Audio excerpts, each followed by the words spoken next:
Hello and welcome to sticky notes simple and clean. इससे पहले हम चैप्टर फर्स्ट कर चुके हैं। ये चैप्टर सेकंड है, central problems of an economy. Economy की प्रॉब्लम्स क्या है? सबसे पहली बात तो ये आता है, इकॉनमी की प्रॉब्लम्स क्या है।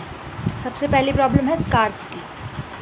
स्कार्सिटी मीन्स लिमिटेड मीन्स है हमारे पास, रिसोर्सेज हमारे पास लिमिटेड हैं जिनको हमें अल्टरनेटिव यूजेस में डालना पड़ता है, हमें डिफरेंट यूज़ करना पड़ता है उसी रिसोर्सेज का, जिसकी वजह से हमें चूज़ करना पड़ता है कि कितने रिसोर्सेज को किस यूज़ में डाला जाए। ये हमारी इकोनॉमिक प्रॉब्लम है।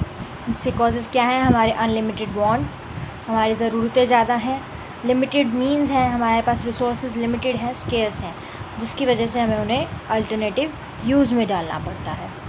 अब सेंट्रल प्रॉब्लम क्या है इकॉनमी की? इकॉनमी की 3 प्रॉब्लम्स हैं: what to produce, how to produce, for whom to produce। what to produce मतलब हमें क्या प्रोड्यूस करना है। क्या में आ जाता है कंज्यूमर गुड्स प्रोड्यूस करने हैं या कैपिटल गुड्स प्रोड्यूस करने हैं। कंज्यूमर गुड्स, ऐसे गुड्स जो कंज्यूमर डायरेक्टली यूज़ कर सकता है। कैपिटल गुड्स लाइक मशीन्स, जो प्रोड्यूसर यूज़ करेगा ताकि वो फर्दर कंज्यूमर गुड्स बना सके। हमें कितनी क्वांटिटी में कैपिटल गुड्स बनाने हैं, कितने में कंज्यूमर गुड्स बनाने हैं, ये डिटरमाइन करना पड़ेगा। अब एज अ होल इकॉनमी लें तो हमें ये दोनों चीज़ें डिटरमाइन करनी पड़ेंगी। प्लस हमें क्वांटिटी भी डिटरमाइन करनी पड़ेगी कि कितनी क्वांटिटी हमें कैपिटल गुड्स की चाहिए ताकि हमारी इंडस्ट्रीज़ प्रॉपर्ली रन कर सकें, एंड कितनी क्वांटिटीज़ हमें कंज्यूमर गुड्स की चाहिए ताकि day to day life easily run हो सके। Next is how to produce, कैसे प्रोड्यूस किया जाए, टेक्निक कौन सी यूज़ करें। 2 टेक्निक है हमारे पास, एक तो लेबर इंटेंसिव टेक्निक, एक कैपिटल इंटेंसिव टेक्निक। लेबर को यूज़ करें ताकि उनको एम्प्लॉयमेंट मिले, लेबर एम्प्लॉय हो जाए, उनके पास अर्निंग्स आए। एंड लेबर जो है वो as compare to capital intensive, as compare to machines cheap भी होते हैं, बट वो टाइम ज़्यादा लेते हैं। तो हम, और जो कैपिटल इंटेंसिव है वो एफिशिएंट होते हैं, ज़्यादा अच्छे से काम करते हैं, बट ये काफ़ी कॉस्टली होते हैं। तो हम कितना इसमें इन्वेस्ट करें और कितना इसमें इन्वेस्ट करें ताकि बैलेंस बना रहे, एम्प्लॉयमेंट मिलती रहे, हमारा काम जो है वो प्रॉपर तरीके से होता रहे और कॉस्ट इफ़ेक्टिव मैनर भी हो। तो सेकंड प्रॉब्लम है हमारी हाउ टू प्रोड्यूस, कौन सी टेक्निक यूज़ करें, और दोनों यूज़ करते हैं तो कितने में ये यूज़ करें, कितने में ये यूज़ करें। That is how to produce. Next is for whom to produce, किसके लिए प्रोड्यूस करें। For whom to produce, rich के लिए प्रोड्यूस करें या पुअर के लिए प्रोड्यूस करें। रिच को चाहिए होगा क्वालिटी रिच गुड्स, उसे चाहिए क्वालिटी रिच गुड्स, जिसमें क्वालिटी अच्छी हो, और जो महंगा हो वो अफोर्ड कर पाएगा। लेकिन पुअर को चाहिए ऐसा गुड्स जो वो अफोर्ड कर सके, चीप हो, उसको क्वालिटी मैटर नहीं करेगी। हमें कितना क्वांटिटी में पुअर्स के लिए प्रोड्यूस करना है, कितने में रिच के लिए प्रोड्यूस करना है। फॉर होम टू प्रोड्यूस भी हमारी एक सेंट्रल प्रॉब्लम है। ये 3 हमारी प्रॉब्लम्स हैं, व्हाट टू प्रोड्यूस, क्या प्रोड्यूस करना है हमें, और ये कितनी क्वांटिटी में प्रोड्यूस करना है। हाउ टू प्रोड्यूस, कौन सी टेक्निक यूज़ करनी है, और फॉर होम टू प्रोड्यूस, किसके लिए प्रोड्यूस करना है। ये था हमारा फर्स्ट सम। नेक्स्ट है PPC, प्रोडक्शन पॉसिबिलिटी कर्व। ये क्या होता है? PPC is a curve, PPC एक कर्व होती है showing combination of 2 goods which can be produce with the available resources. हमारे रिसोर्सेज जो हैं वो अवेलेबल हैं, उन रिसोर्सेज पर 2 गुड्स का कॉम्बिनेशन क्या हम प्रोड्यूस कर सकते हैं, that is production possibility curve. इसकी कुछ एजम्पशंस हैं जो हम लेकर चलेंगे कि रिसोर्सेज गिवन है, रिसोर्सेज का एफिशिएंट और फुल्ली यूटिलाइजेशन होता है, एंड टेक्नोलॉजी जो है वो कांस्टेंट रहेगी, टेक्नोलॉजी में चेंज नहीं होगा। ये इनका क्या मतलब है ये मैं आपको आगे बताऊंगी। फ़िलहाल के लिए हम जस्ट एजम्पशंस को रीड करते हुए चलते हैं। हम PPC बनाएंगे कैसे? हमने कहा कि हम 2 गुड्स लेके चलेंगे जिनका कॉम्बिनेशन देखेंगे एट अ गिवन रिसोर्सेज। हम मान लेते हैं एक फार्मर है जिसके पास एक लैंड है, गिवन रिसोर्सेज है। अब वो लैंड जो है उसमें कुछ क्वालिटीज़ होंगी, लैंड में कुछ क्वालिटीज़ होंगी जो स्पेसिफिक होंगी किसी एक क्रॉप को लेके। उसमें अगर वीट अच्छे से ग्रो हो रही है तो क्लॉथ के लिए वो एफिशिएंट नहीं होगी। लाइक फॉर एग्ज़ाम्पल, अगर वो ए सिनेरियो यूज़ करता है तो वो 100 lakh tons of wheat grow कर सकता है और कुछ भी क्लॉथ, कुछ भी कॉटन ग्रो नहीं करेगा। अगर वो बी सिनेरियो यूज़ करता है वो 90 lakh ton of wheat produce कर सकता है और वो कॉटन का 1000 बेल कॉटन प्रोड्यूस कर सकता है। इसमें डिक्रीमेंट 10 लाख टन का है, इसमें इंक्रीमेंट 1000 बेल्स का है। अगर उसे 1000 बेल्स कॉटन प्रोड्यूस करनी है तो उसे 10 लाख टन ऑफ वीट को सेक्रीफाइस करना पड़ेगा, तब वो प्रोड्यूस कर पाएगा। क्यों करना पड़ेगा? क्योंकि हमारे पास जो लैंड है वो गिवन है। अगर वो इस पूरे में वीट उगाता है तो कॉटन के लिए जगह नहीं है। अगर कॉटन उगानी है, अगर इसमें वो कॉटन उगाता है तो इतने में वीट उगा पाएगा, रेस्ट ऑफ में तो वीट जो है वो कम होगी, नेचुरली होगी। नेक्स्ट है सी सिनेरियो। अगर वो 70 lakh ton of wheat grow करता है तब जाके वो 2000 बेल्स ऑफ कॉटन ग्रो कर पाता है।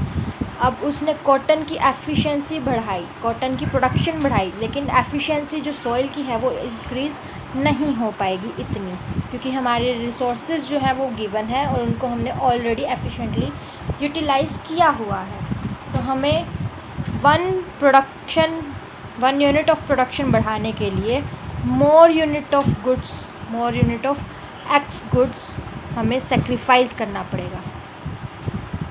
ऐसे ही सिनेरियो डी लेता है तो 40 के लिए उसे 3 मिलेंगी एंड फिर अगर उसे 4000 बेल्स ऑफ कॉटन ग्रो करनी है तो उसे कुछ भी वीट ग्रो नहीं करनी पड़ेगी, कॉटन ही सारी जगह ले लेगी। ये टेबल के अकॉर्डिंग हम ये ग्राफ बनाएंगे। ग्राफ जो है वो इस शेप में आएगा, डाउनवर्ड स्लोपिंग होगा।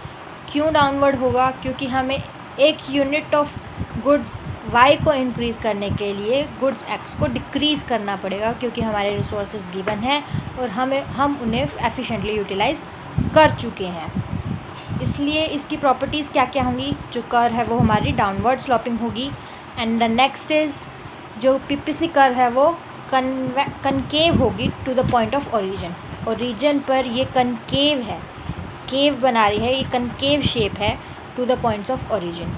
कनकेव क्यों है? कनकेव का मतलब है डिक्रीजिंग, कनकेव का मतलब है ये जो है डिक्रीजिंग होगी, यानी कि हमें मोर यूनिट ऑफ गुड्स को सेक्रीफाइस करना पड़ेगा for additional unit of cotton. इस वजह से ये हमारी जो शेप है वो कनकेव होगी।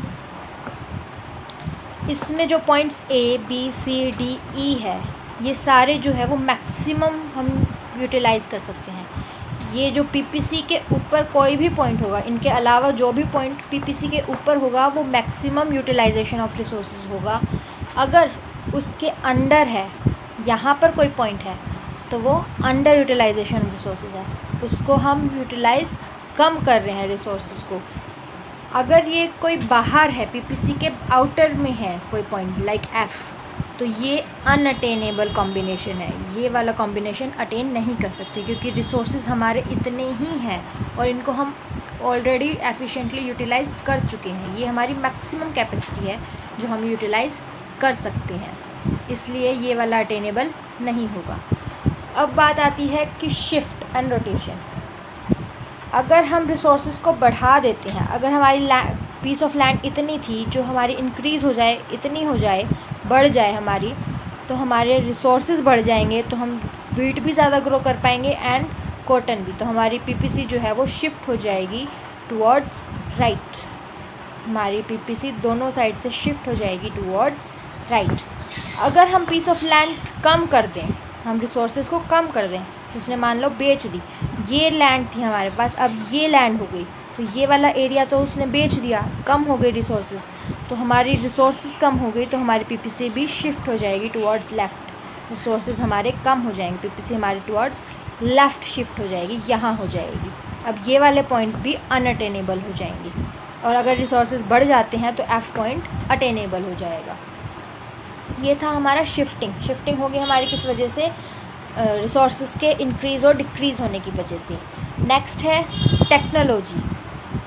हमारे एजम्पशंस में 2 पॉइंट थे, एक तो रिसोर्सेज और एक टेक्नोलॉजी। रिसोर्सेज जो है एफिशिएंटली यूटिलाइज हमने इसलिए कहा था, अगर रिसोर्सेज इंक्रीज़ हो जाएंगे तो पीपीसी भी शिफ्ट हो जाएगी, और रिसोर्सेज अगर यूटिलाइज है तो ये मैक्सिमम है, इससे ज़्यादा हम अटेन नहीं कर पाएंगे। अब बात है टेक्नोलॉजी। अगर टेक्नोलॉजी चेंज हो जाती है तो भी हमारी पीपीसी रोटेट हो जाएगी, इस बार शिफ्ट नहीं होगी। अगर किसी एक की होती है, मान लीजिए वीट की हो जाती है टेक्नोलॉजी, वीट के लिए हार्वेस्टर वगैरह ज़्यादा अच्छे आ जाते हैं, तो हमारी पीपीसी ऐसे शिफ्ट हो जाएगी। ये ईच से रहेगी बट ये ऐसे शिफ्ट हो जाएगी, ये सिर्फ यहाँ से इंक्रीज़ होगी। जो वीट का एरिया है वो इंक्रीज़ होगा, लेकिन जो क्लॉथ वाला है वो कांस्टेंट रहेगा। बट अगर क्लॉथ वाली इंक्रीज़ हो जाती है तो वीट वाली कांस्टेंट रहेगी एंड क्लॉथ वाली इंक्रीज़ हो जाएगी। ये रोटेट हो जाएगी, शिफ्ट नहीं होगी, रोटेट हो जाएगी। और दोनों में ही इंक्रीमेंट हो जाता है तो ये शिफ्ट हो जाएगी। टेक्नोलॉजी कभी भी डाउनवर्ड्स नहीं जाएगी, टेक्नोलॉजी का हमेशा इंक्रीमेंट ही होता है। तो ये थी हमारी शिफ्ट एंड रोटेशन, ये हमारी पूरी पीपीसी थी।